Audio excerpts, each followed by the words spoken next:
ഉറപ്പായും വലിയ ആവേശത്തിൽ തന്നെയാണ് ശിവൻകുട്ടിയുള്ളത്. നമ്മൾ കണ്ടതുപോലെ ആ സ്ഥാനാർത്ഥി പ്രഖ്യാപനത്തിന് പിന്നാലെ തന്നെ നേമം മണ്ഡലത്തിലെ പൂഴിക്കുന്നിൽ നിന്നാണ് തുടങ്ങിയത്.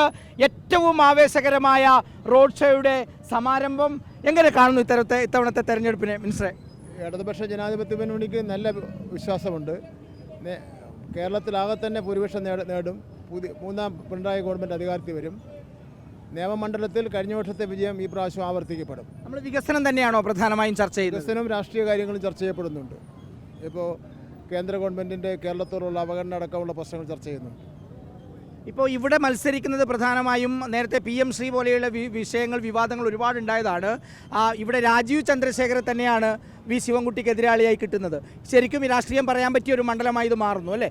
തീർച്ചയായിട്ടും. രാജീവ് ചന്ദ്രശേഖരൻ കേന്ദ്രമന്ത്രിയായിരുന്നപ്പോഴും ഇവിടെ ഒരു സഹായം ചെയ്തില്ലല്ലോ സംസ്ഥാനത്തിന്.